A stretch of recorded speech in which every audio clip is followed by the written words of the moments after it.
we run across with what we call these missionaries, people who are forcing their beliefs on you. They're predatory in coming out after you and saying, we're going to force these people to believe. And one of the most heinous crimes of that type of thinking is to focus that upon the Jewish people who have, their own destiny within Torah through God, through the God of Israel. And here comes, the Christian believer saying, no, you're going to believe the way we do. We're not particularly worried about your relationship with the God of Israel. You're going to have a relationship with this man God. I don't know of any other better way to put it here. And we're going to connive and to proselytize and to evangelize until you do get it. And they prey upon the weakest. And when I say the weakest, I mean, what is the saying? Those who knew the least believed in Jesus the most, and those who knew the most believed in Jesus the least. So they go into these Jewish communities, Jewish areas, and single out those that know the least and try to influence them to give up their heritage within the Torah and follow their version of belief in God.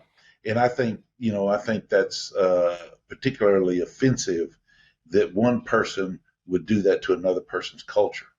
So do you And believe that so, missionaries target secular Jews more than they do religious Jews?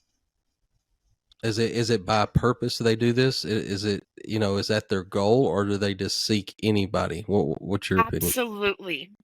It's their goal. You can go back as far as the late 1800s and early 1900s, and the New York Times will have articles where they had missionaries updating people in the newspaper about how many Jews they've just converted to Christianity. This is nothing new. It has always been a target to go after Jews. And who's the easier person to trick? Somebody who is trained and knowledgeable in the Torah and in the Talmud, or somebody who isn't? Obviously somebody who isn't, which would be your secular Absolutely. Jew. They also like to target Jews who've engaged in intermarriage because they're already open to new ideas and they've already probably had a Christian influence with their partner. And I mean, they've created, like I said, they would have weekly news articles in the New York Times about this, and they even would create cemeteries where they would bury Jews that they converted to Christianity like trophies. So this has been going on for a while, and to this day in Israel, it is still happening, where they are preying on people who don't really know anything about the Torah, and especially people who don't know anything about the New Testament. They love that the most. So, well, Russell, did you? Yeah, go ahead. Sorry. Well, I was just going to add on to that. Early on when we were, because I was definitely in Christianity, but I was trying to figure my way out and start figuring all these things out. So I started engaging into some Jewish things and exploring and studying and looking, and I would go to the Jewish synagogue here, and I would do different things, and I went to one particular group to where of a gentleman I met when I was in Christian radio. And I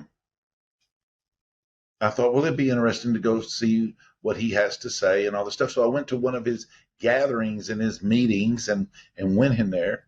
And I would hear testimonies of Christians who were coming back from Israel and their conquest on exactly this same thing of how they were targeting people who didn't know, the Judaism as someone who was born in a religious home, and they would influence them, and they were talking about, their successes and all these things. And what shocked me out of it, and even one of them I recognized from being a member of the Jewish synagogue here. And then I came to realize these people were converts to Judaism who were doing this.